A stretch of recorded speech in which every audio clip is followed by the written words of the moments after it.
এই নতুন বছরটা আমরা যেন বেশি বেশি আল্লাহর শুকরিয়া দিয়ে নতুন বছরটাকে সমৃদ্ধ করতে পারি, বেশি বেশি যেন আল্লাহর ইবাদত করতে পারি।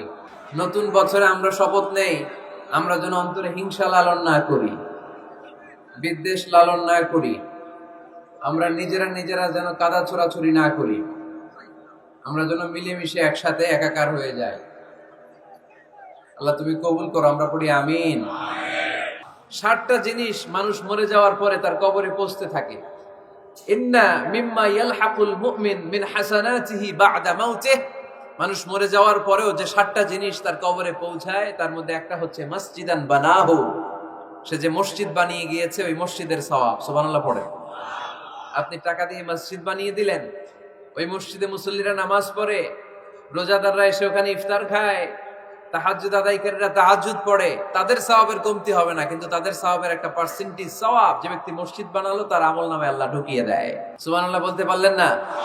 হে নামাজি আমার ঘরে নামাজে পড়ো আজ, দিল মে তোমার চরণ তলে হৃদয় যায় নামাজ। হে নামাজি আমার ঘরে নামাজে পড়ো আজ, দিল মে তোমার চরণ তলে হৃদয় যায় নামাজ। পড়েন আল্লাহু আকবার।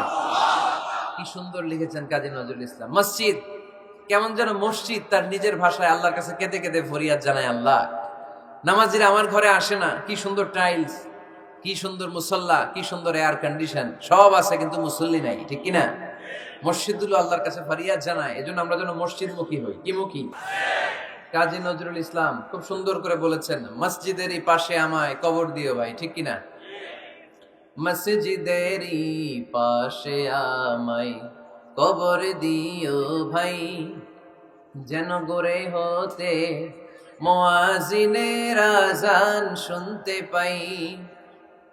আমার গোরের পাশে দিয়ে ভাই নামাজিরা যাবে, পবিত্র সেই পায়ের ধ্বনি এ বান্দা শুনতে পাবে।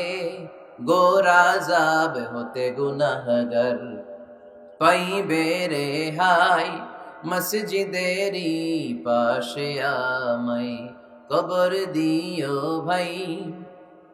কত মানুষ নামাজি ভাই মসজিদাঙ্গিহীনাতে, আল্লাহর নামের জিকির করে লুকিয়ে গভীর রাতে। আমি তাদের সাথে ওই আল্লাহর নাম জপতে চাই, আল্লাহর নাম জপতে চাই। পড়েন সবাই, মসজিদেরই পাশে আমায় কবর দিও ভাই, যেন গড়ে হতেও মুয়াজ্জিনের আযান শুনতে পাই। চিল্লায় পড়তে হবে আমিন। কি দরদ ছিল আমাদের জাতীয় কবি কাজী নজরুল ইসলামের, মসজিদের পাশে আল্লাহ তুমি আমার কবর দিও। আল্লাহ এই দোয়াটা কবুল করে নিয়েছে, ঠিক কিনা? আপনার কবরের পাশে মসজিদ আছে না নাই? আছে। এজন্য মসজিদের সাথে সম্পর্ক জুড়ে দেওয়া এটা ইমানদারের আলামত, আর মসজিদকে ঘৃণা করা এটা মুনাফিকের আলামত। এজন্য আমরা যেন আমাদের হৃদয়টাকে মসজিদের সাথে জুড়ে দেই, মসজিদের সাথে যেন সুসম্পর্ক থাকে। মসজিদ সবার, মসজিদ নিয়ে দলাদলি নাই। দলাদলি আছে অনেক জায়গায়, হানাফি মসজিদ, আহলে হাদিস মসজিদ এরকম আমরা দেখি বা শুনি, এটা ঠিক না। হানাফি মসজিদ বলে কোনো কথা নাই, আহলে হাদিস মসজিদ বলে কোনো কথা নাই। মসজিদ সবার। ছোট্ট খাট্ট বিষয় নিয়ে মসজিদে মারামারি, একজন হাত তোলে আরেকজন তোলে না, কিলাকিলি আছে না নাই? একজন বলে জোরে আমিন, আরেকজন আস্তে আমিন, মারামারি আছে না নাই? এগুলো কি মারামারি করার কোনো বিষয়? কথা বলেন। সালাতে ফরজ আছে, ওয়াজিব আছে, সুন্নাহ আছে। খেয়াল করে বুঝবেন, ফরজ যদি নষ্ট হয় সালাত ভঙ্গ হয়, you have to repeat your সালাত। ওয়াজিব নষ্ট হলে সালাত ভঙ্গ হয় না, নতুন করে পড়া লাগে না, সেজদায় সাহু দিলেই সালাত আদায় হয়ে যায়। আর সুন্নাহ নষ্ট হলে নামাজ নষ্টও হয় না, নতুন করে পড়াও লাগে না, সৌ সেজদাও লাগে না, নামাজ আদায় হয়ে যায় সুন্নাহ নষ্ট হলে। এই যে হাত তোলা না তোলা, এটা সুন্নাহ। আমিন জোরে বলা না বলা, এটা কি সুন্নাহ। যেটা কোনো কারণে কেউ না করলেও তার নামাজ কবুল করে নেবে কে? আর এই সব সুন্নত লই আমগো দেশে কিলাকিলি। মৌলভীবাজারে মাশাআল্লাহ এগুলা নাই, এখানেও আছে। এগুলার অবসান ঘটুক, আমরা চাই কি চাই না? আর কত এই ছোটখাটো বিষয় নিয়ে আমরা এই বিভেদের প্রাচীর আর দেয়ালকে উঁচু করব আমাদের মাঝখানে?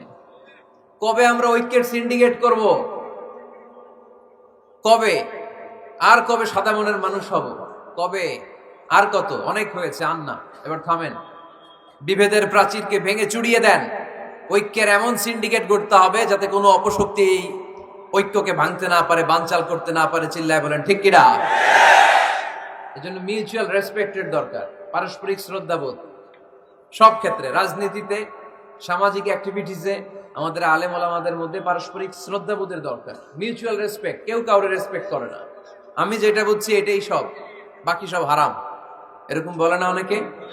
এরকম যেন না করি। তাহলে মসজিদ সবার, মসজিদ আল্লাহর হাবিব সাল্লাল্লাহু আলাইহি ওয়াসাল্লাম খ্রিস্টানদেরকে মসজিদে ঢুকতে দিয়েছেন, আর আমরা মুসলমান ভাইয়ের জন্য মসজিদে তালা ঝুলাই দেই, আছে না নাই? আল্লাহর হাবিব সাল্লাল্লাহু আলাইহি ওয়াসাল্লাম কোথাও গেলেই প্রথমে মসজিদ বানাতেন। কি বানাতেন? মসজিদ বানাতেন। মক্কা থেকে হিজরত করে মদিনায় আসলেন, কোবায় থাকলেন কয়েক সপ্তাহ। কোবা পল্লীতে তিনি মসজিদ বানালেন, মসজিদ কোবা। ওখানে প্রতি শনিবার কেউ যদি ওযু করে ওখানে যে 2 রাকাত নামাজ পড়ে, একটা কবুল উমরার সওয়াব আল্লাহ তাআলা তার আমলনামায় দিয়ে দেয়। মসজিদে কোবা বানালেন। তারপরে মদিনায় এসে মসজিদে নববী বানালেন আল্লাহর হাবিব সাল্লাল্লাহু আলাইহি ওয়াসাল্লাম, মসজিদে নববী। এটা ছিল আল্লাহ রাসূল সাল্লাল্লাহু আলাইহি ওয়াসাল্লামের বৈশিষ্ট্য। কোথাও গেলেই তিনি মসজিদ বানাতেন। মসজিদে নববী, হায় রে, এখন তো কত সুন্দর মসজিদ আমরা দেখি, আমরা যে সালাত পড়ি। আল্লাহর হাবিব সাল্লাল্লাহু আলাইহি সাল্লামের সময় মসজিদে নববী কি এরকম ছিল? কথা বলেন। ফ্লোর ছিল বালুর ফ্লোর। কিসের ফ্লোর? আমাদের মসজিদের ফ্লোর কিসের? টাইলস। আর আল্লাহ রাসূল সাল্লাল্লাহু আলাইহি ওয়াসাল্লামের মসজিদে নববীর ফ্লোর কিসের? কথা বলে না। তো আওয়াজ করে উত্তর দেন না কেন? কষ্ট হচ্ছে? দুপুরে খাইছেন না সবাই? কেন খান নাই কেন? রোজা রাখছিলেন? হ্যাঁ, ফজর বাদে আইছি। আচ্ছা ঠিক আছে, ঠিক আছে। আচ্ছা আচ্ছা, সাউন্ড নাই, কথা শোনা যায় না? তো এটা শুনলা কেমনে? জিজ্ঞেস করলাম কথা শোনা যায় না, কয় না। তো এটা শুনলা কি করে? মানে অল্প শোনা যায়, তাই তো? একটু পরে আমার বিদায় ঘন্টা বাজবে, আমি চলে যাব। এই তোমরা ডিস্টার্ব করতে করতে আমার সময় শেষ। তোমরা ডিস্টার্ব করলে তোমাদের লস। আমি আমার টাইমের 1 মিনিট বেশি যেতে পারবো না, কারণ এখানে আসরের সালাতের আজান শুরু হয়ে যাবে, এরপরে কোনো কথা নেই। আর বক্তব্য লম্বা করা এটা বেদাত। এই বেদাতকে আমি সুন্নাতের মধ্যে আনতে চাচ্ছি। একটা সময়ে একেবারে কমায় নিয়ে আসবো। এত প্রোগ্রামও আমি করতে চাই না। আমি ঘোষণা দিয়েছি আগামী বছরে সারা বাংলাদেশে আমার প্রোগ্রাম হবে 50টা। কয়টা? 50টা। এরপরের বছর 30টা, এরপরের বছর 20টা। বিভাগীয় প্রোগ্রাম করলেই চলবে আমার। এক এক বিভাগে যে 2 দিন 3 দিন খালাস। এত দরকার নেই, এত লম্বা চূড়ার বক্তব্যের দরকার নেই। আধা ঘন্টা চুপ করে শুনেন, কয়েকটা মেসেজ ড্রপ করি, take it with you to your home, then practice and apply in the society. নিয়ে যান, আমল করেন, সমাজে কাজে লাগান। সমাজটা আলোকিত করে দিবে কে? খুতাবুকুম তাবিলা সালাওয়াতুকুম কাসীরা। আল্লাহ হাবিব সাল্লাল্লাহু আলাইহি ওয়াসাল্লাম বললেন, কিয়ামতের একটা আলামত, কিয়ামতের আগে তোমাদের বক্তব্য হয়ে যাবে লম্বা, সালাত হয়ে যাবে খাটো। সালাতের পরে তাসবিহ পড়তে চায় না লোকজন, ব্যস্ত, মহা ব্যস্ত, সুপার বিজি। কোত্থেকে আসলে এই ব্যস্ততা? আপনি রবের সাথে মুনাজাত, না যাই ইউনাজি মুনাজাত, আপনার রবের সাথে একাকী নীরবে কথা বলতে মনে চায় না আপনার? এত তাড়াহুড়ো কিসে? ধীর স্থির হন, একটু স্থির হন, একটু মনোদৈহিক প্রশান্তি অর্জনের চেষ্টা করেন। সব সময় ব্যস্ত, ধাক্কাধাক্কি, উচ্ছৃঙ্খলা, এগুলো আমাদেরকে শেষ করে দিয়েছে। এজন্য লম্বা চূড়া বক্তব্য ঠিক না। বক্তব্য শুনতে আমাদের ভালো লাগে, আমল করতে ভালো লাগে না। বক্তব্যটা শেষেই সিগারেট ধরায়, আছে না নাই? মাহফিল শেষেই বিড়ি ধরায়, কয় চমৎকার ওয়াজ করছে হুজুরে। ওয়াজটা সেরকম হয়েছে, অনেক কণ্ঠ সুন্দর হুজুরের। এতদিন ইউটিউবে দেখছি, আজকে সরাসরি দেখাইছি, আছে না নাই? কি লাভ হয়েছে? লাভটা হয়েছে কি? এই যে মাহফিল শেষে বিড়িটা ধরাইলেন আর গেলেন, কোনো লাভ হয় নাই। এগুলো থেকে বেরিয়ে আসতে হবে। বছরের পর বছর আমাদেরকে শেখানো হয়েছে একভাবে, কেউ এই পরিবর্তনের আওয়াজ তোলে নাই। আওয়াজ আপনাকে তুলতে হবে। আওয়াজ তোলার জন্য এত মানুষ লাগে না, আপনি একাই যথেষ্ট। আপনি দাঁড়ান না সামনে, দেখবেন আপনার সামনে কেউ টিকে থাকতে পারবে না, ঠিক কিনা? কিন্তু আপনার শক্ত সিদ্ধান্ত লাগবে, পরিবর্তনের জন্য শক্ত মানসিকতা লাগবে যে আমি পরিবর্তন করতে চাই। We have to change. যুগ জামানা পাল্টে দিতে চাই না অনেকজন। এক মানুষই আনতে পারে জাতির জাগরণ। এক মানুষই বিপদকালে বাঁচায় কাফেলায়, ক্ষুদ্র ডিঙ্গি বাঁচায় জাহাজ অসীম দরিয়ায়। এজন্য আপনার শক্ত সিদ্ধান্ত পারে আপনার মৌলভীবাজারটাকে দেশের শ্রেষ্ঠ জেলা, শ্রেষ্ঠ থানা হিসেবে আল্লাহর কাছে কবুল করতে, ঠিক কিনা? এই জন্য লম্বা চূড়া আলোচনা ঠিক না। ছোটখাটো অল্প কয়েকটা মেসেজ নিয়ে যেতে পারলেই that's enough. One of the minor sign before the day of judgment, your Islamic lectures will be very longer and your salah 5 times a day will be shorter. কিয়ামতের আগে বক্তব্য লম্বা, নামাজ খাটো, তাসবিহ পড়ে না, ব্যস্ত, মহাব্যস্ত। এই মহাব্যস্ততা ছাড়েন, কোরআন সুন্নাহর দিকে ফিরে আসেন। বরকত দিবে কে? বিশ্বনবীর মসজিদে নববীর ফ্লোর বালুর ফ্লোর ছিল, আমাদের ফ্লোর টাইলস। আল্লাহর হাবিব সাল্লাল্লাহু আলাইহি ওয়াসাল্লামের মসজিদে বালি নিচে, এই বালিতেই নামাজ পড়তেন। বৃষ্টি হলে কাদামাটি হয়ে যেত, কাদামাটিতেই সেজদা করতেন। সেজদা করলে কাদার মাটি আল্লাহর হাবিব সাল্লাল্লাহু আলাইহি ওয়াসাল্লামের নাকে আর কপালে লেগে যেত। তিনি সালাম ফিরিয়ে সাহাবাদের দিকে মুখ ফিরিয়ে বসলে দেখতেন প্রতিটা সাহাবীর নাকে আর কপালে কাদার মাটি মিশে আছে। তার মানে প্রিয় নবী সাল্লাল্লাহু আলাইহি ওয়াসাল্লামের মসজিদে নববী ছিল কাঁচা, কিন্তু মুসল্লি ছিল পাকা। আমাদের মসজিদগুলা হয়েছে পাকা, কিন্তু মুসল্লি কাঁচা, ঠিক কিনা? ফজরের সালাতে মানুষ নাই। ইমাম সাহেব আছেন কে কে এলাকায়? দেখি ইমাম, মসজিদের ইমাম, মাশাআল্লাহ। আপনাদের এখানে ওই মসজিদে ফজরের নামাজে কয় কাতার হয়? 5 জন 6 জন? কেনে এত কম? কেনে? হ্যাঁ, আসে না, আসতে চায় না লোকজন। তো এই যে 5-6 জন ফজরের সালাতে, কল্পনা করতে পারেন ফজরের সালাতে এত কম লোক। যেদিন ফজরের জামাতের দৃশ্য আর জুমার নামাজের দৃশ্য একরকম হয়ে যাবে, ওই দিনই বাংলাদেশে ইসলাম কায়েম হয়ে যাবে। এখন স্লোগান তোলে বিপ্লব বিপ্লব, ইসলামে বিপ্লব। আর ফজরের সময় আমি কম্বলের ভিতরে, আছে না নাই? কোনো বিপ্লব হবে না। ফজরের নামাজ জামাতে পড়ুন, সকালটারে বরকতময় করে দিবে কে? আল্লাহর হাবিব সাল্লাল্লাহু আলাইহি ওয়াসাল্লামের মসজিদ ছিল সবার জন্য উন্মুক্ত, এখানে সবাই আসতে পারত। এজন্য মসজিদ হবে সবার। আমরা মসজিদের আবাদকারী হতে চাই।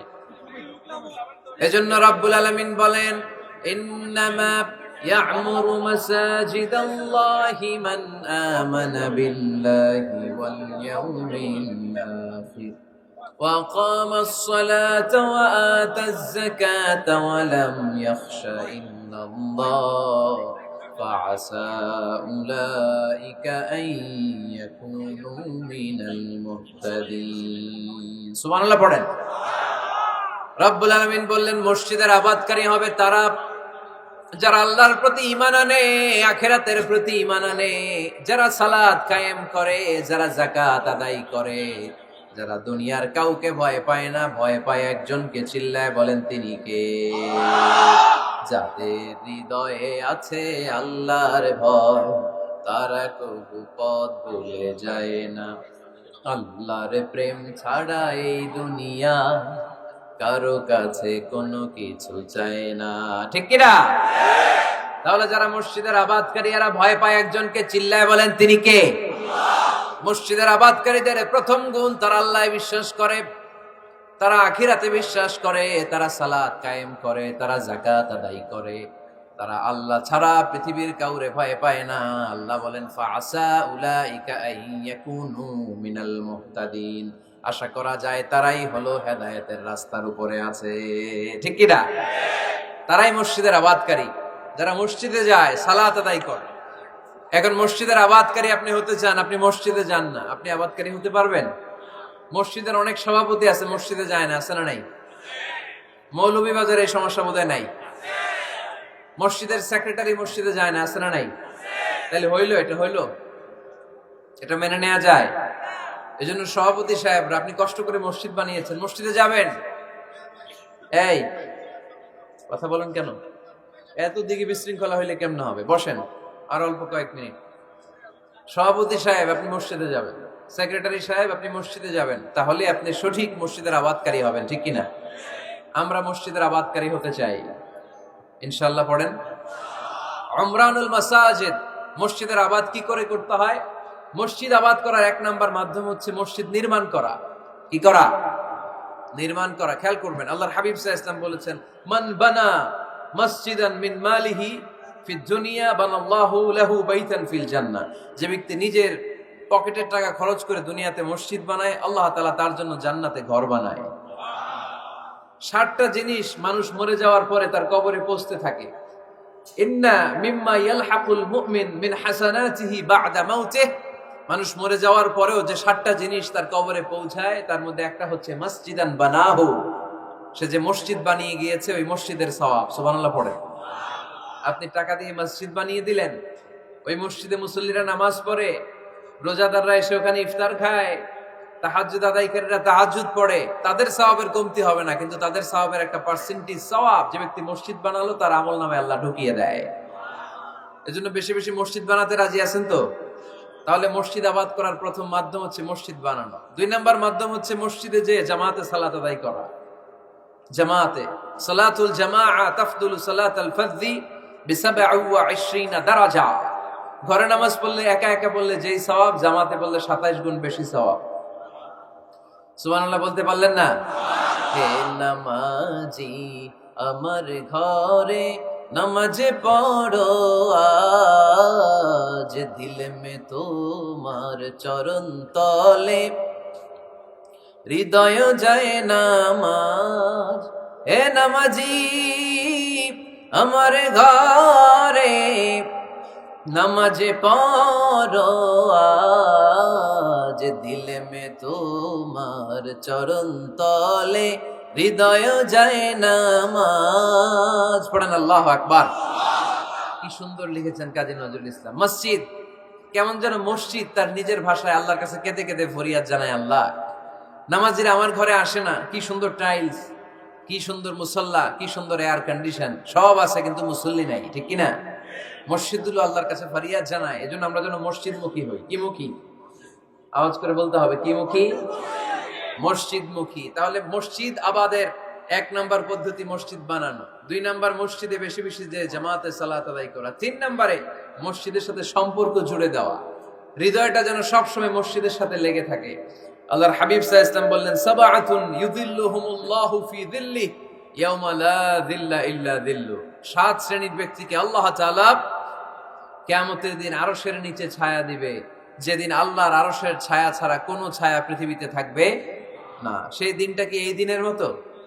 কিয়ামতের দিনটা আজকের এই দিনের মতো হবে?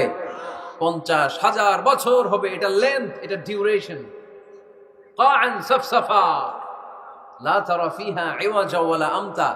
লেভেল প্লেইং ফিল্ড, তামার জমিন। একটু কল্পনা করেন তো ওই দিনটা কত ভয়ঙ্কর। বাবা ছেলেরে চিনবে না ওই দিন, ছেলে বাবারে চিনবে না, স্ত্রী স্বামীকে চিনবে না, স্বামী স্ত্রীকে চিনবে না, পীর সাহেব মুরিদ চিনবে না, মুরিদ পীর সাহেবকে চিনবে না, নেতা কর্মীকে চিনবে না, কর্মী নেতাকে চিনবে না। হায় হায়, ইয়া নাফসি ইয়া নাফসি বলে কাঁদবে। সূর্যটা মাথার কাছে চলে আসবে, সূর্যের তাপে মাথার মগজগুলো গলে গলে নাকের ছিদ্র আর কানের ছিদ্র দিয়ে টপ টপ করে বেয়ে বেয়ে পড়বে। তৃষ্ণায় মানুষগুলো পাগল পাড়া, জিহ্বাটা বের হয়ে নাভি পর্যন্ত ঝুলতে থাকবে। সেদিন সবাই পাগলের মতো ছুটতে থাকবে, কোনো ছায়া নাই আল্লাহর আরশের ছায়া ছাড়া। আল্লাহর হাবিব বললেন, 7 শ্রেণীর ব্যক্তিকে আল্লাহ তাআলা আরশের নিচে ছায়া দিবেন। এর মধ্যে 1 শ্রেণীর ব্যক্তি, রাজুলুন কলবুহু মুআল্লাকুন বিল মাসাজিদ। ওই ব্যক্তি যার হৃদয়টা সবসময় আল্লাহর মসজিদের সাথে লেগে থাকে। মসজিদের সাথে যার হৃদয় লেগে থাকে তাকে আরশের নিচে ছায়া দিবে কে? এজন্য মসজিদের সাথে যেন আমাদের হৃদয়গুলো লেগে থাকে। অনেকেই দেখবেন এত ভালো নামাজি, জোহর পরে টেনশন করে আসরটা কই পড়বো, আসর পরে চিন্তা করে মাগরিবের সময় আমি কোথায় থাকবো, মাগরিবের সময় টেনশন, ইস এশাটা হয়ে গেলেই তো শেষ। এরকম লোক আছে না নাই? এদেরকে সেই কঠিন ভয়াবহ দিনে আরশের নিচে ছায়া দিবে কে? তারপরে মসজিদ আমাদের 4 নাম্বার পদ্ধতি, মসজিদকে পরিচ্ছন্ন রাখা, মসজিদকে ঝাড়ু দেয়া। মসজিদকে যারা পরিষ্কার করে তাদের হৃদয়ের যন্ত্রণা দূর করে দেয় কে? সাইয়েদনা ইব্রাহিম আলাইহিস সালাম এবং ইসমাঈল আলাইহিস সালামকে আল্লাহ তাআলা আদেশ করেছেন, তাহহিরা বাইতিয়া লিত-তাইফিনা ওয়াল আকিফিনা ওয়ার রুকআইস সুজুদ। হে ইব্রাহিম, ইসমাঈল, বাপ বেটা দুইজন মিলে মসজিদ ঝাড়ু দাও। কি ঝাড়ু দাও? মসজিদেরি ঝাড়ু বড়দার, ও কামারে হাত শোনো আমারে মুনাজাত। পড়েন, শোনো শোনো ইয়া ইলাহি আমারে মুনাজাত, শোনো আমারে মুনাজাত। পড়েন আমিন। মসজিদ ঝাড়ু দেওয়া মসজিদ আমাদের অন্তর্ভুক্ত। আপনারা কেউ কোনোদিন মসজিদ ঝাড়ু দিয়েছেন নাকি? কে কে দিয়েছেন দেখি? সবাই? সবাই মসজিদের খাদেম? মাশাআল্লাহ। আমিও দিছি মসজিদ ঝাড়ু, অনেক দিছি। মাশাআল্লাহ, আল্লাহ তুমি কবুল করো। যাদের হৃদয়ে বড় জ্বালা, ফ্যামিলিতে সুখ নাই, শান্তি নাই, তারা হৃদয়ে প্রশান্তি আনতে চাইলে এতিমখানায় যাবেন, এতিমের মাথায় হাত বুলিয়ে দিবেন, এতিমের মুখে খাবার তুলে দিবেন। আপনার হৃদয়টারে নরম করে দিবে কে? আল্লাহর ঘর মসজিদে যাবেন, নিজ হাতে মসজিদটারে একটু পরিষ্কার করে দিবেন, আপনার জীবনটারে উজালা করে দিবে কে? তাহলে এগুলো করার মাধ্যমে আমরা মসজিদের আবাদ করতে চাই। আমরা মসজিদের আবাদকারী হতে চাই কি চাই না? আল্লাহর ঘর মসজিদ আবাদ করার মতো শ্রেষ্ঠ কাজ পৃথিবীতে হতে পারে না। এই মসজিদের কিছু আদব আছে, আল্লাহ রাসূল সাল্লাল্লাহু আলাইহি ওয়াসাল্লাম বলেছেন এই আদবগুলো মেনটেন করে যেন আল্লাহর ঘর মসজিদের সাথে আমরা ব্যবহার করি। মসজিদের 1 নম্বর আদব হচ্ছে মসজিদে ওযুর সাথে প্রবেশ করা। কিসের সাথে? ওযু করে পরিচ্ছন্ন হয়ে মসজিদে প্রবেশ করা। এজন্য অপবিত্র অবস্থায় গোসল ফরজ, এরকম অবস্থায় মসজিদে ঢোকা যাবে? কথা বলেন, ঢোকা যায়? যেই নারীদের মাসিক চলতেছে, মেনস্ট্রুয়েশনাল পিরিয়ড চলতেছে, ওই নারীদের পক্ষে মসজিদে ঢোকা জায়েজ আছে? নাই। তাহলে এটা হলো 1 নম্বর আদব। মসজিদে ঢোকার সময় কি করে ঢুকবো? ওযু করে। আওয়াজ করে বলেন, কি করে ঢুকবো? ওযু করে। 2 নম্বর আদব হচ্ছে মসজিদে যাওয়ার সময় সবচেয়ে ভালো জামাটা পরে যাব, সবচেয়ে ভালো পাঞ্জাবিটা পরে যাব। জানতো আপনারা? না সবচেয়ে সিরাটা পরে যান? হ্যাঁ, অনেকের নামাজের জন্য একটা পুরান জামা আছে, সিরা পাড়া, এদিকে হাত উঠালে এদিকে দেখা যায়, আছে না নাই? সবচেয়ে সিরা পাড়াটা রাখে নামাজের জন্য, কপাল পোড়া। আর সুন্নতে খাতনার অনুষ্ঠানে গেলে মাশাআল্লাহ লেহেঙ্গা গায়ে দেয়া যায়, আছে না নাই? না, আপনি ইবাদতের জন্য সবচেয়ে সুন্দর জামাটা রাখবেন। এজন্য রাব্বুল আলামিন বলেন, ইয়া বানি আদম খুযু যিনাতাকুম ইনদা কুল্লি মসজিদ। ও বনি আদম, তুমি যখন আল্লাহর ঘর মসজিদে ঢুকবা, ও বনি আদম, তুমি যখন নামাজের মুসল্লায় দাঁড়াবা, তোমার সবচাইতে দামি, সবচাইতে সুন্দর জামাটা গায়ে দিয়ে তুমি নামাজে দাঁড়াও। ঠিক কি না? তাহলে এখন মসজিদে যাওয়ার সময় কি গায়ে দিয়ে যাবেন বলেন? ফিতা করবাই? হ্যাঁ, মাশাআল্লাহ। হ্যাঁ, সবচেয়ে ভালো কাপড়টা আয়রন করে পারফিউম মেখে তারপরে আমরা যাব। রাজি আছেন তো? 3 নম্বর আদব হচ্ছে মসজিদে ঢোকার সময় বাম পা দিয়ে ঢুকতে হয়।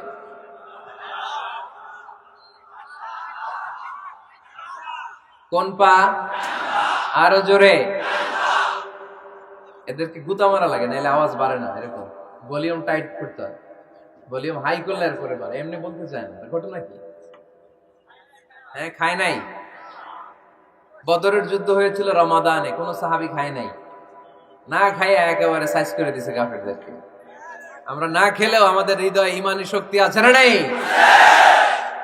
এই তো বোঝা যাচ্ছে ইমানি শক্তি আছে। এতক্ষণ আছিল কই? তো মসজিদে ঢোকার সময় কোন পা দিয়ে? এগুলো মনে থাকে আমাদের? ভুলা যাই আমরা, খেয়াল থাকে না তো এগুলা। এত কিছু মনের মধ্যে রাখলে এগুলো মনে থাকবে কেমনে? মসজিদে ঢোকার সময় কোন পা? আরো জোরে। বেরোয়ার সময় কোন পা? মনে থাকবে? মসজিদে যখন ঢুকবেন ডান পা দিয়ে ঢুকবেন, আর দোয়া পড়বেন, আউযু বিল্লাহিল আযীম ওয়া বিওয়াজহিল কারীম ওয়া সুলতানিহিল কদীম মিনাশ শাইতানির রাজীম। বিষ্ণু ইসা ইসলাম বললেন, যে ব্যক্তি মসজিদে ঢোকার সময় এই দোয়াটা পড়বে, শয়তান আফসোস শুরু করে, সে বলে, হায় হায়, আজকের দিনের জন্য, সারা দিনের জন্য তো তুই আমার ওয়াসওয়াসা থেকে বেঁচে গেলি, আজকের সারা দিনের জন্য তোরে আমি হারালাম, আজকের সারাটা দিন আল্লাহর পক্ষ থেকে প্রোটেকশন নিয়ে তুই বেঁচে গেলি, আজকের জন্য যা, কালকে তোরে আমি ধরবো। এজন্য এই দোয়াটা পড়ার দরকার আছে না? আউযু বিল্লাহিল আযীম ওয়া বিওয়াজহিল কারীম ওয়া সুলতানিহিল কাদীম মিনাশ শাইতানির রাজীম। চারটা বাক্যের দোয়া। মুখস্থ করতে কষ্ট হলে যে ইউটিউবে চলে যাবে আজকেই, ওখান থেকে শুনে আপনারা মুখস্থ করে নেবেন, এই দোয়াটা পড়বেন, তাহলে ওই দিনের জন্য শয়তানের ওয়াসওয়াসা, টেম্পটেশন, প্রভোকেশন থেকে আপনি আল্লাহ তাআলার প্রোটেকশনে চলে গেলেন। সুবহানাল্লাহ পড়েন। তারপরে আল্লাহর হাবিব বললেন, ঢোকার আগে আমারে সালাম দাও। পড়বেন, আসসালামু আলাইকা আইয়ুহান নাবিয়্যু ওয়া রাহমাতুল্লাহি ওয়া বারাকাত। এই দুইটা জিনিস যখন করে ফেললেন, তখন ডান পা দিয়ে পড়বেন, আল্লাহুম্মা আফতাহ লি আবওয়াবা রাহমাতিক। সুবহানাল্লাহ পড়েন। আল্লাহুম্মা আফতাহ লি, ও আল্লাহ আমার জন্য তুমি খুলে দাও, আবওয়াবা রাহমাতিক, তোমার রহমতের দরজা। তার মানে মসজিদে ঢুকলে রহমত পাওয়া যায় কি যায় না? মসজিদে ঢুকলে পাওয়া যায় রহমত, মসজিদের বাইরে রহমতের কথা আল্লাহ বলে নাই, মসজিদের ভিতরে রহমত। কোথায় রহমত? কোথায়? মসজিদের ভিতরে রহমত আছে না? তার প্রমাণ, মসজিদে ঢুকলেই শান্তি লাগে কেমন জানি, আর ঘুমে ধরে। মসজিদে ঘুমাইছেন কারা কারা দেখি? সবাই ঘুমাইছেন? আরে আমি কত ঘুমাইছি। জুমার নামাজের সময় যে কি ঘুম আসে, আসে আসে, কমন পড়ছে, একেবারে কমন পড়ে গেছে, ঘুম আসে। কারণ রহমত, রহমতের ঝিরি ঝিরি বাড়ি ধারা আল্লাহ তাআলা আরশের উপর থেকে নাজিল করতে থাকে, আর এই রহমতের কারণে হৃদয়টা প্রশান্ত হয়ে যায়, অনেকের ঘুমও চলে আসে, ঠিক কিনা? এজন্য আল্লাহুম্মা আফতাহ লি আবওয়াবা রাহমাতিক, ও আল্লাহ তোমার রহমতের দরজাগুলো আমার জন্য খুলে দাও। এই দোয়া পড়লে রহমতের দরজা খুলে দেয় কে? আবার মসজিদ থেকে যখন বের হবেন, তখন কোন পা দিয়ে? জোরে বলেন। বাম পা দিয়ে কি পড়বেন? আল্লাহুম্মা ইন্নী আসআলুকা মিন ফাদলিক, ও আল্লাহ তোমার কাছে আমি তোমার পক্ষ থেকে ফদল চাই, মানে রিজিক চাই, রিজিক দেওয়ার মালিক কে? তার মানে খুব সোজা সাপটা কথা হচ্ছে, মসজিদের ভিতরে পাওয়া যায় রহমত, আর বাইরে পাওয়া যায় ফদল বা রিজিক। বাইরে পাওয়া যায় কি? রিজিক। মসজিদের ভিতরে রিজিক আছে। তার মানে সারাদিন মসজিদে বসে থাকলে রিজিক মিলবে? নামাজের সময় নামাজ পড়তে হবে, কাজের সময় কাজ করতে হবে, এটাই হচ্ছে ইসলামের বিধান। নামাজের সময় নামাজ, কাজের সময়। আমি প্রশ্ন করবো, আওয়াজ করে উত্তর দেন। নামাজের সময়, কাজের সময়, নামাজের সময়, কাজের সময়, এটা মনে থাকবে। এজন্য আল্লাহ বললেন, ফাইদা কুদিয়াতিস সালাতু ফান্তাশিরু ফিল আরদি ওয়াবতাগু মিন ফাদলিল্লাহ। যখন তোমাদের সালাত শেষ হয়ে যায়, আল্লাহর রিজিক অন্বেষণের জন্য আল্লাহর জমিনে তোমরা ছড়িয়ে যাও। নামাজের সময় আসবেন, নামাজ শেষ বের হয়ে যান, ফান্তাশিরু ফিল আরদ, জমিনে ছড়িয়ে পড়ো।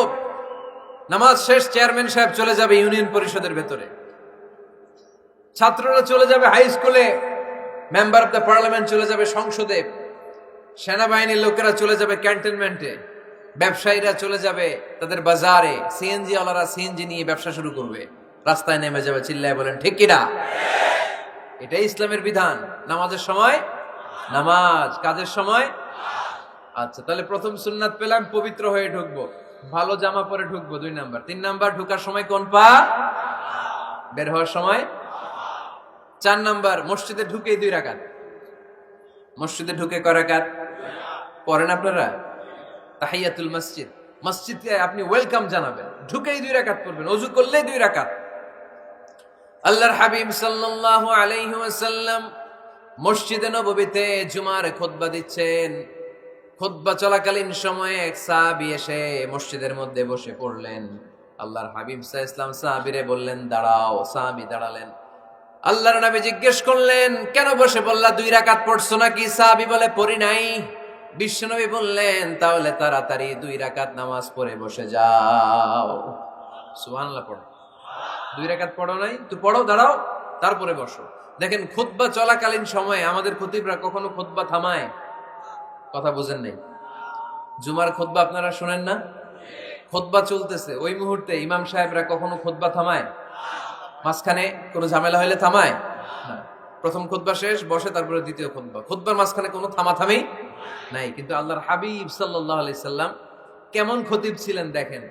আল্লাহর হাবিব সাল্লাল্লাহু আলাইহি সাল্লামের খুতবা দেওয়ার স্টাইল এন্ড অ্যাটিটিউড এবং আমাদের খুতবা দেওয়ার স্টাইল এন্ড অ্যাটিটিউড, আল্লাহ রাসূল সাল্লাল্লাহু আলাইহি সাল্লামেরটা কত প্রাণবন্ত ছিল।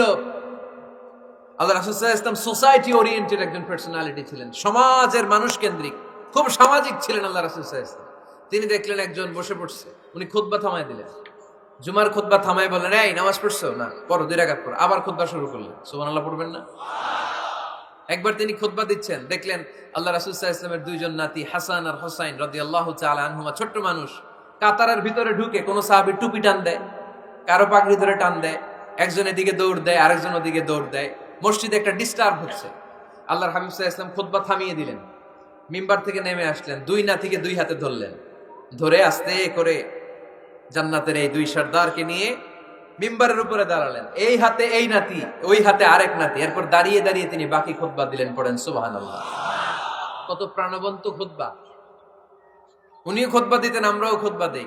আল্লাহর হাবিব সাল্লাল্লাহু আলাইহি ওয়াসাল্লাম খুতবা দিচ্ছেন, এক সাহাবী এসে বলল, ইয়া রাসূলুল্লাহ, মদিনায় দুর্ভিক্ষ, বৃষ্টি নাই, আপনি বৃষ্টির দোয়া করেন। রাসূল সাল্লাল্লাহু আলাইহি ওয়াসাল্লাম খুতবা থামায় দিলেন, থামায় দিয়ে দোয়া শুরু করলেন। আল্লাহুম্মা আসকিনা গাইসান মুগীসান মারিআন মুরিআন নাফিআন গায়রা দার আজিলান গায়রা আজিল। আল্লাহ, উপকারী বৃষ্টি দেন, যে বৃষ্টিতে আমাদের ফসল জন্মাবে, সবুজ ঘাস লতা পাতা জন্মাবে, আমাদের গবাদি পশুর রিজিক বাড়বে। এরকম উপকারী বৃষ্টি আমাদেরকে দিয়ে মদিনাটারে ধন্য করে দেন। বৃষ্টি শুরু হলো। জুমাবার বৃষ্টি, শনি রবি সোম মঙ্গল বুধ বৃহস্পতি শুক্র, টানা 7 দিন বৃষ্টি। এবার বৃষ্টির চোটে মদিনায় বন্যা হয়ে গেছে। এতদিনে দুর্ভিক্ষ, এতদিনে কি? এখন বৃষ্টির বরকতের দোয়া করছে, বৃষ্টিতে এবার বন্যা। যেই সাহাবী বৃষ্টির জন্য দোয়া করতে বলেছিলেন, পরের জুমাবারের খুতবার সময় এসে ওই সাহাবী বলেন, ইয়া রাসূলুল্লাহ, আবার খুতবার মাঝখানে, ইয়া রাসূলুল্লাহ, আর বৃষ্টির দরকার নাই, আর দরকার নেই, এবার বৃষ্টি বন্ধের দোয়া করেন। আল্লাহর হাবিব সাল্লাল্লাহু আলাইহি ওয়াসাল্লাম খুতবা থামিয়ে আবার বন্ধের দোয়া, আল্লাহুম্মা হাওয়ালাইনা ওয়ালা আলাইনা, হে আল্লাহ আমাদের চারিদিকে দেন, মদিনাতে আর বৃষ্টির দরকার নাই। চিল্লায় পড়েন সুবহানাল্লাহ। এজন্য খতিব হবে এরকম প্রাণবন্ত খতিব। সমাজে কি চলে, কি ক্রাইসিস, কি সংকট, ইয়াংরা কোন সমস্যায় ভোগে, আমাদের রাজনৈতিক অঙ্গনে কি সমস্যা, আমাদের অর্থনৈতিক অঙ্গনে কি সমস্যা, আমাদের সামাজিক অঙ্গনে কি সমস্যা, আমাদের পরিবারগুলোর ভেতরে কি ঝামেলা, প্রত্যেকটা কথা মসজিদের মিম্বার থেকে আসার দরকার আছে না নাই? আল্লাহর হাবিব সাল্লাল্লাহু আলাইহি ওয়াসাল্লাম এভাবেই সমাজকে ঠিক করে দিতেন। 2 রাকাত মসজিদে ঢুকে আজকে থেকে আমরা পড়ব। মসজিদে ঢুকলেই কয় রাকাত মনে থাকবে না ভুলে যাবেন? তারপরে আল্লাহর হাবিব সাল্লাল্লাহু আলাইহি ওয়াসাল্লাম বলেছেন, খবরদার কবরের উপর মসজিদ বানিও না। কবরস্থান একদিকে, মসজিদ আর একদিকে। কিন্তু বাংলাদেশে মসজিদের সাথে কবর মেলানো আছে না নাই? ছোট্ট একটা মসজিদ, কিন্তু এত বড় বাবার কবর আছে না নাই? এগুলো করবেন না আপনি। আগে হবে মসজিদ, পরে কবরস্থান। যেমন মসজিদে নববী হয়েছে আগে, তারপরে বিশ্বনবীর কবর এখানে আছে না নাই? মসজিদে নববী প্রতিষ্ঠিত হয়েছে আগে, পরে বাকি কবরস্থান আছে না নাই? কিন্তু কোন আল্লাহর ওলির কবরস্থানের উপরে যদি মসজিদ বানান, তার উপর লানাত দিয়েছে কে? লাআনা রাসূলুল্লাহ আলাল ইয়াহুদ ওয়ান নাসারা ইত্তাখাযু কুবুর আমবিয়াইহিম মাসাজিদা। আল্লাহর রাসূলের লানত ইহুদি নাসারাদের উপর, কারণ ইহুদি আর নাসারাদের একটা খাসলাত, একটা বৈশিষ্ট্য ছিল, তারা তাদের নবীদের কবরের উপরে মসজিদ বানায় ফেলত। এটা করা যাবে? এজন্য এলাকায় এলাকায় এই ঝামেলা, কবর আর মসজিদ হবে আলাদা। আবার মসজিদের কেবলার দিকে যেন কবরস্থান না হয়, তাহলে শিরক হওয়ার সম্ভাবনা আছে না নাই? খুব সাবধান। আল্লাহ সব মাফ করে, কিন্তু শিরক মাফ করে না, ঠিক কি না? শিরক হচ্ছে মহাপাপ, সব পাপের বাপ। এজন্য আমরা সব করলেও শিরকের গুনাহ মুসলমান কখনো করতে পারে। এরপর আল্লাহর হাবিব বললেন, মসজিদকে পরিষ্কার পরিচ্ছন্ন রাখো, এটাও মসজিদের আদাব। মসজিদে আতর লাগিয়ে দেন, বাখর জ্বালিয়ে দেন। আপনাদের এই এলাকার মধ্যে তো বাখুরের অভাব নাই, আগরের অভাব নাই, ঠিক কিনা? গতকাল প্রোগ্রাম ছিল কই? সুজানগর, আগরের রাজধানী। আগর চিনেননি আপনারা? হ্যাঁ, এই যে দেহনেল উদ পারফিউম, আপনাদের এই যে মাহতাব সাহেবের আল হারামাইন, এরপরে যে আজমল কোম্পানি, এও আপনাদের এই মৌলভীবাজার এলাকার। এরকম অনেক কোম্পানি আছে দুবাই ভিত্তিক, গোটা বিশ্বে ওনারা ব্র্যান্ডিং করেছে। এগুলোর র ম্যাটেরিয়াল, কাঁচামাল যায় হচ্ছে আপনাদের মৌলভীবাজার থেকে। ছেলের বউ শাশুড়ির ওয়াজ গতকাল করছে, শুনে নিন। শাশুড়ি আর বৌমার কিলাকিলি, গতকালের ওয়াজের বিষয় ছিল কি?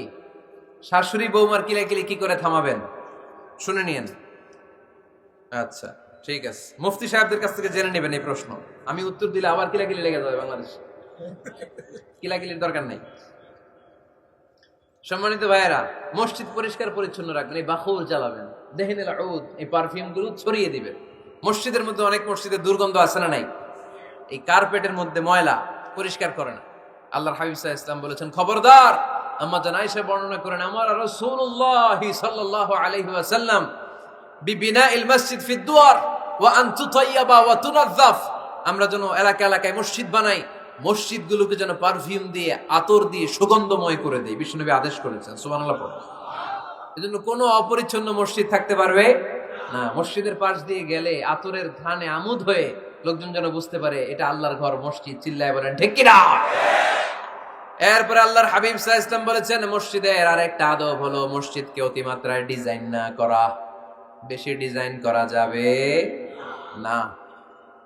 এমন ডিজাইন করা যাবে না যে এটা মসজিদ বোঝাই যায় না। এত লাইটিং ফাইটিং করে, এটা কি মসজিদ না কমিউনিটি সেন্টার বোঝাই যায় না। আছে না নাই? আছে। এরকম যেন আমরা না করি সম্মানিত ভাইয়েরা। বিশেষ করে মসজিদের সামনের দেয়ালে। কোন দেয়ালে? সামনের দেয়ালটা, কেবলার দিকে যেই দেয়াল, এই দেয়ালটা হতে হবে ফ্রেশ, যাতে করে মানুষের দৃষ্টি আকর্ষণ না করে। প্রায় মসজিদের দেয়ালের মাঝখানে দেখবেন আপনি ক্যালেন্ডার ঝুলায় রাখে, আছে না নাই? মৌলভীবাজারের কি অবস্থা? কিতা খবর আছে? তো এই যে ক্যালেন্ডার ঝুলায় রাখে, ওইখানে দেখবেন বিভিন্ন মসজিদের ছবি, এতিমখানার ছবি, মানুষের ছবি। তো মানুষ নামাজও পড়ে, আবার ওগুলোও তাকায়, আছে না নাই? প্রথম কাতারে পরে ওইখানে কি লেখা, এগুলো পরে, তার ডিস্টার্ব হচ্ছে না? এই মুসল্লির দৃষ্টি যাতে অন্যদিকে না যায়, এটা খেয়াল রাখতে হবে। যদি পারা যায়, মসজিদের সামনে কোনো ঘড়ি টড়ি চলবে না। ঘড়ি মসজিদের পেছনের দেয়ালে, সময়সূচি পেছনের দেয়ালে, সব পেছনে। সময় কয়টা বাজে ওটা ইমাম দেখলেই চলবে, ইমাম এভাবে দেখে নিবে, আপনারাও দেখে নিবেন। কিন্তু সামনের দেয়ালটা যত সিম্পল করা যায়। আল্লাহর হাবিব সাল্লাল্লাহু আলাইহি ওয়াসাল্লাম নামাজ পড়া অবস্থায় সামনে এমন কিছু রাখতেন না যেটার দ্বারা আল্লাহর হাবিব সাল্লাল্লাহু আলাইহি ওয়াসাল্লামের সালাতে মনোযোগ অন্যদিকে চলে যায়। আমরা যখন সালাত পড়ি, যদি অন্যদিকে তাকাই, ফেরেশতার মাধ্যমে আল্লাহ একটা ডাক দেয়, বলে আকবিল, এই বান্দা ফিরে আয়, তোর নজর থাকা দরকার সিজদার জায়গায়, ফিরে আয়। আপনি আবার যখন অন্যদিকে তাকান, আল্লাহ বলে ফিরে আয়, সিজদার দিকে তাকা। আপনি আবার যখন ঘড়ির দিকে তাকান, আল্লাহ বলে আকবিল, ফিরে আয়, সিজদার দিকে তাকা। আপনি যখন আবার অন্যদিকে তাকান, তখন আল্লাহ বলে লা হাজাতা লি ইলা সালাতিক, তোর এই নামাজের দরকার আমার নাই। নাউজুবিল্লাহ পড়বেন না? তোর এই নামাজের দরকার আমার নাই। অজু করে কষ্ট করে যাকে খুশি করার জন্য আপনি সালাতে দাঁড়ালেন, উনি যদি বলে এই নামাজের দরকার নাই, তা কার জন্য নামাজ পড়লেন আপনি? কথা কি বুঝতে পেরেছেন? এই জন্য এলাকার গণ্যমান্য ব্যক্তিবর্গ আছে, আমাদের চেয়ারম্যান সাহেব আছে, আরো অন্যান্য বিজনেস ম্যাগনেটরা আছে, আপনারা মসজিদ যখন নির্মাণ করবেন, সামনের দেয়ালটা যত সাদামাটা হতে পারে ততই ভালো। এমনকি জায়নামাজের মধ্যে এখন কাবা ঘরের ছবি আছে না নাই? আছে না? কি মুসলমান আমরা, নিজের কাবারে নিজে লাথি মারি নামাজের আগে, মনের অজান্তে নিজের কাবাকে নিজে লাথি মারছি। এরকম জায়নামাজ ব্যবহার করা নিষেধ। চিল্লায় বলেন ঠিক কিনা? সাদা ফ্রেশ জায়নামাজ বাজারজাত করেন, আপনাদের সিদ্ধান্তই ওনাদের ব্যবসা বয়কট হয়ে যাবে। আপনারা যদি এখন থেকে মসজিদের মিনারা আর কাবা ঘরের যে প্রতিকৃতি বা ছবি, এরকম ছবি সম্বলিত জায়নামাজ কিনা বন্ধ করে দেন, এদের মার্কেট থাকবে? কথা বলেন। কালকে থেকে আমরা জায়নামাজ কেনার সময় ফ্রেশ জায়নামাজ কিনবো। কোনো মসজিদ, কোনো মিনার, আমাদের কাবা ঘরের ছবি সম্বলিত কোনো জায়নামাজ কিনা যাবে? আওয়াজ করে বলেন, যাবে? যাবে না। এগুলো হচ্ছে মসজিদের আদাব, এগুলো রক্ষা করে মসজিদে ঢোকার দরকার আছে না নাই? পৃথিবীতে 3টা মসজিদ সবচাইতে শ্রেষ্ঠ মসজিদ। কয়টা? আওয়াজ করে বলেন না। 1 নাম্বার মসজিদুল হারাম, ফাওয়াল্লু উজুহাকুম শাতরা, যেখানেই তোমরা নামাজ পড়ো না কেন মসজিদের হারামের দিকে হয়ে নামাজ পড়ো। কিবলা কোন দিকে আজকে? এদিকে, এইদিকে কিবলা। আমি যদি এদিকে হয়ে পড়ি, নামাজ হবে না? হবে না কেন? কারণ কিবলামুখী হয়ে নামাজ পড়া ফরজ। চিল্লায় বলেন ঠিক কিনা? মসজিদুল হারাম পৃথিবীর প্রথম মসজিদ। ওখানে একটা ঘর আছে, ঘরটার নাম হলো কাবা। ইন্না আউওয়ালা বাইতিন উদিআ লিন লিন-নাসি লাল্লাযী বিবাক্কাতা মুবারাকা। এই পৃথিবীর প্রথম ঘর, যেই ঘরটা স্থাপিত হয়েছে বাক্কা শহরে। বাক্কা মক্কার আগের নাম, এখন শহরের নাম মক্কা, আগে নাম ছিল কি? সবাই বলেন কি নাম ছিল? বাক্কা। এটা পৃথিবীর আদি ঘর, সব নবীদের পরশধন্য পদধূলিতে এই জায়গাটা বরকতময় হয়েছে। এটা এমন ঘর যেই ঘরের চারদিকে 1 রাকাত নামাজ পড়লে 1 লক্ষ রাকাতের সওয়াব পাওয়া যায়। হজ উমরা করেছেন কে কে দেখি? হজ উমরা করেছেন আপনারা না? মাশাআল্লাহ। আমরা যারা করতে পারি নাই, আল্লাহ তাদেরকেও তৌফিক দাও। আমরা যেন এই কাবা ঘরে যে প্রাণ ভরে সালাত আদায় করতে পারি, আল্লাহ তৌফিক দান করো। আমরা যেন মসজিদে নববীতে যে প্রাণ ভরে সালাত করতে পারি, তৌফিক দান করো। আল্লাহর হাবিব সাল্লাল্লাহু আলাইহি ইসলামের কবরের সামনে দাঁড়িয়ে যেন আমরা প্রাণ খুলে মন প্রাণ উজাড় করে বিশ্বনবী সাল্লাল্লাহু আলাইহি ইসলামকে সালাম দিতে পারি, আল্লাহ তৌফিক দান করো। এই কাবা ঘরকে কেন্দ্র করে প্রতিদিন 100টা রহমত নাজিল হয়। আওয়াজ করে বলেন কয়টা? আল্লাহর হাবিব বললেন প্রতিদিন প্রতিনিয়ত 100টা রহমত নাজিল হতেই থাকে। 60টা রহমত তাদের উপর নাজিল হয় যারা কাবা ঘরের চারদিকে তাওয়াফ করে। 40 লিল মুসাল্লিন, বাকি 40টা নাজিল হয় যারা কাবা ঘরের পাশে নামাজ পড়ে। ওয়া 20 লিন নাযিরিনা ইলাল কাবা, বাকি 20টা রহমত প্রতিনিয়ত নাজিল হয় যারা তাওয়াফ করে না, সালাত আদায় করে না, শুধু কাবার গিলাফের দিকে তাকিয়ে থাকে। কাবার দিকে তাকায় থাকলেই সওয়াব। সুবহানাল্লাহ পড়েন। 1 রাকাতে কয় লক্ষ রাকাতের সওয়াব? এজন্য আল্লাহর হাবিব সাল্লাল্লাহু আলাইহি ওয়াসাল্লাম বলেছেন, লা তুশাদ্দুর রিহাল ইল্লা ইলা সালাসাতি মাসাজিদা।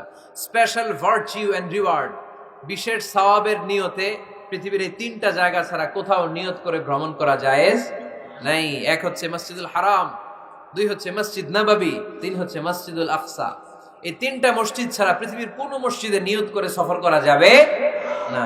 বিশেষ নিয়তে সফর করা যাবে না, যে আমি যদি এই মৌলভীবাজারের জামে মসজিদে যাই বেশি সওয়াব পাওয়া যাবে, এই নিয়তে সফর করা যাবে না। বেশি সওয়াব শুধু এই 3 মসজিদে।